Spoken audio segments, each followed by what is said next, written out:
Good morning. This is Rajesh Sharma. ఇవాల్టి news headlines షోలో highlights మనందరికీ తెలుసు.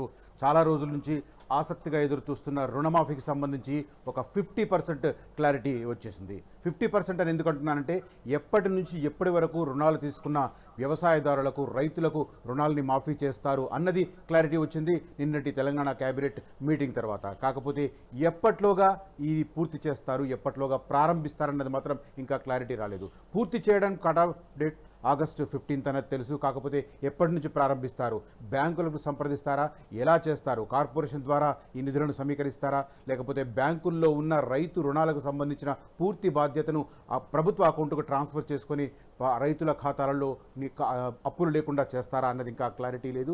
ఈ విషయంలో మాత్రం 31,000 కోట్ల రూపాయలు అవసరమవుతాయని, మొత్తం 47 లక్షల మంది లబ్ధిదారులు ఉంటారని సీఎం రేవంత్ రెడ్డి నిన్న క్యాబినెట్ మీటింగ్ తర్వాత ప్రకటించారు. ఇవాల్టి న్యూస్ హెడ్లైన్స్లో అదే మనకు టాప్ న్యూస్గా కనిపిస్తుంది. ఒకసారి తొలి వెలుగు ఈ పేపర్ను చూసే ప్రయత్నం చేద్దాం. దానికి తోడు నిన్న క్లియర్ కట్గా ఒక అనూహ్యమైన డెవలప్మెంట్ జరిగింది. అనూహ్యంగా పోచారం శ్రీనివాసరెడ్డి మాజీ స్పీకర్ బీఆర్ఎస్ పార్టీ నుంచి కాంగ్రెస్ పార్టీలో చేరారు. ఒక్క ఊహాగానం లేదు, ఒక్క లీక్ లేదు. సడన్గా సీఎం రేవంత్ రెడ్డి పోచారం శ్రీనివాసరెడ్డి ఇంటికి వెళ్ళడం, వెంటనే ఆయన కాంగ్రెస్ కండువా కప్పుకోవడం జరిగిపోయింది. ఇదంతా అనూహ్యమైన పరిణామంగా చెప్పుకోవచ్చు. దానికి సంబంధించిన కథనాలు కూడా ఇవాళ దినపత్రికల్లో ప్రముఖంగా మనకు కనిపిస్తున్నాయి. ముందుగా తొలి వెలుగు ఈ పేపర్ చూసే ప్రయత్నం చేద్దాం.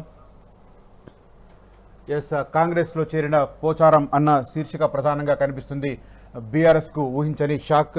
కాంగ్రెస్లో చేరేందుకు బీఆర్ఎస్ ఎమ్మెల్యేలు రెడీ. గ్రేటర్లో మల్లారెడ్డి సహా 9 మంది ఎమ్మెల్యేలు. బీఆర్ఎస్లో మిగిలేది ఆ 4 మాత్రమే. కేసీఆర్ విధి విధానాలే పార్టీని ముంచేశాయి. త్వరలో బీఆర్ఎస్ మొత్తం ఖాళీ అయ్యే ఛాన్స్. బీజేపీలో చేరికకు హరీష్ రావు యత్నాలు. ఎమ్మెల్యే దానం నాగేందర్ సంచలన వ్యాఖ్యలు అన్న వివరాలు కనిపిస్తున్నాయి. 4-5 రోజుల క్రితమే దానం నాగేందర్ ఒక కామెంట్ చేశారు. బీఆర్ఎస్ పార్టీ నుంచి దాదాపు 20 మంది ఎమ్మెల్యేలు కాంగ్రెస్ పార్టీ వైపు చూస్తున్నారని చెప్పారు. దానికి అనుకున్నట్లుగానే నిన్న జరిగిన పరిణామాలు. ప్రధానంగా మాజీ స్పీకర్, అత్యంత సీనియర్ నేత, తెలంగాణ ప్రాంతంలో చంద్రబాబు ప్రభుత్వంలో మంత్రిగా పనిచేశారు. కె చంద్రశేఖరరావు మంత్రివర్గంలో పనిచేశారు. ఆ తర్వాత అసెంబ్లీ స్పీకర్గా వ్యవహరించారు. చాలా సీనియర్ నేత, బాన్స్వాడ నుంచి వరుసగా గెలుస్తూ వస్తున్న నేత. సడన్గా ఉన్నట్టుండి ఒక లీకేజీ లేదు, ఒక కథనం లేదు, ఒక ఊహాగానం లేదు. సడన్గా పార్టీ మారిన పరిస్థితి. అయితే అదే సందర్భంలో నిన్న ఇంకొక పరిణామం కూడా చోటు చేసుకుంది. ఉప్పల్ నుంచి గెలిచిన బండారు లక్ష్మారెడ్డి కూడా నిన్న సీనియర్ కాంగ్రెస్ నేత జానారెడ్డి బర్త్డే కావడంతో ఆయన ఇంటికి వెళ్ళి ఆయనను కలిసిన పరిస్థితి. ఆయన కూడా ఇప్పుడు పార్టీ మారతారన్న ఊహాగానాలు మొదలైన పరిస్థితి. ఈ నేపథ్యంలోనే దానం నాగేందర్ మరోసారి ఆసక్తికరమైన కామెంట్ చేశారు. చాలామంది బీఆర్ఎస్ ఎమ్మెల్యేలు కాంగ్రెస్ పార్టీలో చేరడానికి రెడీ అంటూ ఆయన సంచలన వ్యాఖ్యలు చేసిన పరిస్థితి. 20 మంది జంప్ అన్న శీర్షికతో తొలి వెలుగు ఈ వార్తను ప్రధానంగా ప్రచురించింది. దీనికి సంబంధించిన డీటెయిల్స్ కూడా చూసే ప్రయత్నం చేద్దాం. సెకండ్ పేజీలో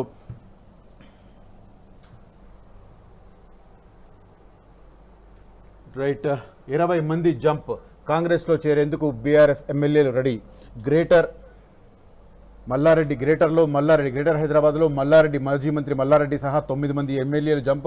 బీఆర్ఎస్లో మిగిలేది ఆ 4 మాత్రమే. కేసీఆర్ విధానాలే పార్టీని ముంచేశాయి. త్వరలో బీఆర్ఎస్ మొత్తం ఖాళీ అయ్యే ఛాన్స్. బీజేపీలో చేరికకు హరీష్ రావు యత్నాలు. దానం నాగేందర్ సంచలన వ్యాఖ్యలు ఉన్న వివరాలు కనిపిస్తున్నాయి. రాష్ట్రంలో కాంగ్రెస్ పార్టీ ఎమ్మెల్యేల చేరికకు గేట్లు తెరిచింది. మల్లారెడ్డితో సహా 20 మంది బీఆర్ఎస్ ఎమ్మెల్యేలు త్వరలో కాంగ్రెస్ పార్టీలో చేరతారని ఖైరతాబాద్ ఎమ్మెల్యే దానం నాగేందర్ సంచలన వ్యాఖ్యలు చేశారు. శుక్రవారం నాడు మాజీ స్పీకర్ పోచారం శ్రీనివాసరెడ్డి సీఎం రేవంత్ రెడ్డి సమక్షంలో కాంగ్రెస్ పార్టీలో చేరారు. అంతకుముందు దానం నాగేందర్ మీడియాతో మాట్లాడుతూ కొద్ది రోజుల్లోనే బీఆర్ఎస్ ఖాళీ అయ్యే అవకాశం ఉందన్నారు. కేసీఆర్ విధానాలే బీఆర్ఎస్ను ముంచాయన్నారు. పోచారం శ్రీనివాసరెడ్డి కాదు, చాలామంది బీఆర్ఎస్ నేతలు, ఎమ్మెల్యేలు కాంగ్రెస్లో చేరడానికి ఆసక్తి చూపిస్తున్నారని తెలిపారు అన్న వివరాలు కనిపిస్తున్నాయి. అదే సందర్భంలో కాంగ్రెస్లో చేరిన పోచారం అన్న వార్త చూడవచ్చు. తెలంగాణలో బీఆర్ఎస్కు ఊహించని షాక్ తగిలింది. ఆ పార్టీ సీనియర్ నేత, మాజీ స్పీకర్, బాన్స్వాడ ఎమ్మెల్యే పోచారం శ్రీనివాసరెడ్డి కాంగ్రెస్ పార్టీలో చేరారు. పోచారం శ్రీనివాసరెడ్డిని కాంగ్రెస్ పార్టీలోకి ఆహ్వానించేందుకు సీఎం రేవంత్ రెడ్డి, మంత్రి పొంగులేటి శ్రీనివాసరెడ్డి, ఎంపీ బలరాం నాయక్ సహా పలువురు శుక్రవారం హైదరాబాద్లోని ఆయన ఇంటికి వెళ్లారు. ఆయనతో చర్చలు జరిపారు. ఈ సందర్భంగా పోచారం శ్రీనివాసరెడ్డి కాంగ్రెస్లో చేరేందుకు సుముఖత వ్యక్తం చేశారు. సీఎం రేవంత్, మంత్రి పొంగులేటి, ఇతర కాంగ్రెస్ నేతల సమక్షంలో కాంగ్రెస్ కండువా కప్పుకున్నారు అన్న వివరాలు కనిపిస్తున్నాయి మనకు. ప్రధానంగా ఇక్కడ చూడొచ్చు. ఇంకోటి, జానారెడ్డితో ఉప్పల్ ఎమ్మెల్యే చర్చలు.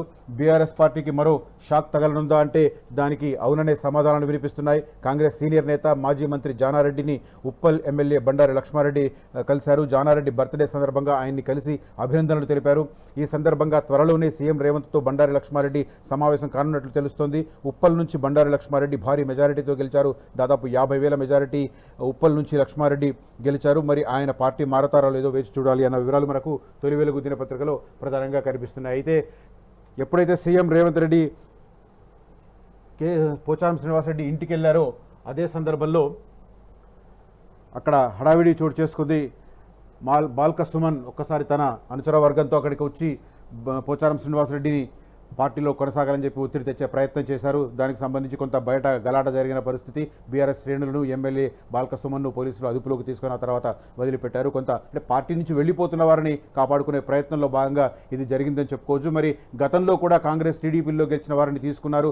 అలాంటి సందర్భంలో ఇలాంటి మనం ప్రతిఘటన చూడని పరిస్థితి. ఇక దీనికి సంబంధించిన వార్త ఈనాడులో ఎలా ఉందో ఒకసారి చూద్దాం. కాంగ్రెస్ గూటికి పోచారం. మాజీ సభాపతి ఇంటికి వెళ్లిన సీఎం రేవంత్ రెడ్డి పార్టీలోకి ఆహ్వానం, సముచిత గౌరవం ఇస్తామని వెల్లడి. పొంగులేటి జానారెడ్డితో మరో భారాస ఎమ్మెల్యే భేటీ అన్న వివరాలు కనిపిస్తున్నాయి. మాజీ శాసన సభాపతి భారాస సీనియర్ నాయకుడు బాన్స్వాడ ఎమ్మెల్యే పోచారం శ్రీనివాసరెడ్డి హస్తం గూటికి చేరారు. కొందరు భారాస ఎమ్మెల్యేలు అధికార పార్టీలో చేరతారని కొన్ని రోజులుగా ప్రచారం జరుగుతుండగా సీనియర్ ఎమ్మెల్యే పోచారం శ్రీనివాసరెడ్డి ఇద్దరు కుమారులతో కలిసి శుక్రవారం కాంగ్రెస్లో చేరారు. ముఖ్యమంత్రి రేవంత్ రెడ్డి, రెవెన్యూ మంత్రి పొంగులేటి శ్రీనివాసరెడ్డి, మహబూబాబాద్ ఎంపీ బలరాం నాయక్, డోర్నకల్ ఎమ్మెల్యే రామచంద్రు నాయక్ ఇతరులతో కలిసి హైదరాబాద్లోని బంజారా హిల్స్లోని పోచారం ఇంటికి వెళ్లారు. ముఖ్యమంత్రికి, మంత్రికి పోచారం కుటుంబ సభ్యులు శాలువాలు కప్పి స్వాగతం పలికారు. అనంతరం పలు అంశాలపై చర్చించుకున్నారు. సమావేశం తర్వాత పోచారంతో పాటు ఆయన కుమారుడు సురేందర్ రెడ్డి, భాస్కర్ రెడ్డికి సీఎం కాంగ్రెస్ కండువాలను కప్పి పార్టీలోకి ఆహ్వానించారు అన్న వివరాలు కనిపిస్తున్నాయి. అదే సందర్భంలో పోచారం నివాసం వద్ద ఉద్రిక్తత, లోపలికి చొచ్చుకెళ్లేందుకు బాల్క సుమన్ సహా భారాస నేతల యత్నం, అరెస్ట్ అన్న వివరాలు కనిపిస్తున్నాయి. అదే సందర్భంలో దానం నాగేందర్ చేసిన కామెంట్స్, త్వరలో హస్తం గూటికి 20 మంది ఎమ్మెల్యేలు, భారస ఎమ్మెల్యేలు, ఖైరతాబాద్ ఎమ్మెల్యే దానం నాగేందర్ చేసిన ప్రకటన కనిపిస్తుంది. ఆంధ్రజ్యోతిలో చూద్దాం ఈ వార్త ఎట్లా ఉందో. కాంగ్రెస్లోకి మాజీ స్పీకర్ పోచారం ఇంటికి వెళ్లి కండువా కప్పిన సీఎం రేవంత్, ఆయనకు సముచిత గౌరవం ఇస్తామని ముఖ్యమంత్రి వెల్లడి. రైతుల సంక్షేమం కోసం కాంగ్రెస్లో చేరా పోచారం శ్రీనివాసరెడ్డి. అసెంబ్లీలో 70కి పెరిగిన కాంగ్రెస్ బలం, అదే బాటలో మరికొందరు. బీఆర్ఎస్కు బిగ్ షాక్, 34కు తగ్గిన ఆ పార్టీ బలం. పోచారం ఇంట్లోకి వెళ్లేందుకు బీఆర్ఎస్ శ్రేణుల యత్నం, బాల్క సుమన్ సహా 12 మందిపై కేసులు, అరెస్టు అన్న వివరాలు కనిపిస్తున్నాయి. అయితే బీఆర్ఎస్ నాయకులు పోచారం మీద చేసిన కామెంట్స్ కూడా ఇక్కడ చూడవచ్చు మనం. కష్టకాలంలో పోచారం పార్టీ మారడం సరికాదు, ఆయన చెప్పిన కారణాలు వింటే సిగ్గేస్తుంది బీఆర్ఎస్ నేతలు అన్న వివరాలు కనిపిస్తున్నాయి. రైట్, ఎవరికి వాళ్ళకు అనుకూలంగా ప్రచారం చేసుకునే ప్రయత్నం చేస్తారు. పార్టీ మారే సందర్భంలో దాన్ని సమర్థించుకునే ప్రయత్నం చేస్తారు. ఇక్కడ బీఆర్ఎస్కు మరో షాక్ అని వెలుగులో కనిపిస్తుంది. బీఆర్ఎస్కు మరో బిగ్ షాక్. కాంగ్రెస్లో చేరిన ఎమ్మెల్యే పోచారం శ్రీనివాసరెడ్డి కండువా కప్పి ఆహ్వానించిన సీఎం రేవంత్ రెడ్డి అన్న వివరాలు కనిపిస్తున్నాయి. ఇంకో 20 మంది లైన్లో ఉన్నారని దానం నాగేందర్ చేసిన వ్యాఖ్యలు కూడా మనం చూడవచ్చు. దీనికి సంబంధించి మరి నమస్తే తెలంగాణ ఏమన్నా రాసిందా అంటే రైట్. కాంగ్రెస్లోకి పోచారం ఇంటికెళ్ళి కండువా కప్పిన రేవంత్, తిట్టిన కాంగ్రెస్లోకి ఎట్లా పోతావు, కేసీఆర్ నీకేం తక్కువ చేసిండు. పోచారంపై బీఆర్ఎస్ నేతల ఆగ్రహం. సీఎం ముందే నిలదీసిన నేతలు, అడ్డుకొని కాంగ్రెస్ శ్రేణుల దాడి, చోద్యం చూసిన పోలీసులు, సుమన్ సహా 12 మంది అరెస్ట్ అన్న వివరాలు కనిపిస్తున్నాయి. అదే సందర్భంలో బాజిరెడ్డి, నిజామాబాద్ జిల్లాకు చెందిన మరో బీఆర్ఎస్ నాయకుడు, మొన్నటి వరకు ఆర్టీసీ చైర్మన్గా వ్యవహరించిన బాజిరెడ్డి గోవర్ధన్ పోచారం శ్రీనివాసరెడ్డిని డిమాండ్ చేస్తున్నారు. ఎమ్మెల్యే పదవికి రాజీనామా చేయి, పార్టీ మారితే బీఆర్ఎస్కు నష్టం లేదు, పోచారంపై నేనే పోటీ చేస్తా అన్న వివరాలు కనిపిస్తున్నాయి. రాజకీయ విలువలుంటే, దమ్ముంటే కాంగ్రెస్లో చేరిన బాన్స్వాడ ఎమ్మెల్యే పోచారం శ్రీనివాసరెడ్డి బీఆర్ఎస్ ద్వారా వచ్చిన ఆ పదవికి రాజీనామా చేయాలని ఆ పార్టీ మాజీ ఎమ్మెల్యే బాజిరెడ్డి గోవర్ధన్ డిమాండ్ చేశారు. పార్టీ మారేందుకు పోచారం చెప్తున్న కారణాలు చూస్తే దయ్యాలు వేదాలు వల్లించినట్టే ఉందని ఆయన కామెంట్ చేశారు అని నమస్తే తెలంగాణలో రాసిన పరిస్థితి. మొత్తం మీద పార్టీ మారే సందర్భంలో ఎవరికి వారు అనుకూలమైన వాదన చేస్తారు. అంతిమంగా చూస్తే నిన్న పోచారం శ్రీనివాసరెడ్డి చేసిన కామెంట్ ఒకటి మనకు ఆయన భవిష్యత్తు ఏంటి అనేది తెలిసిపోతుంది.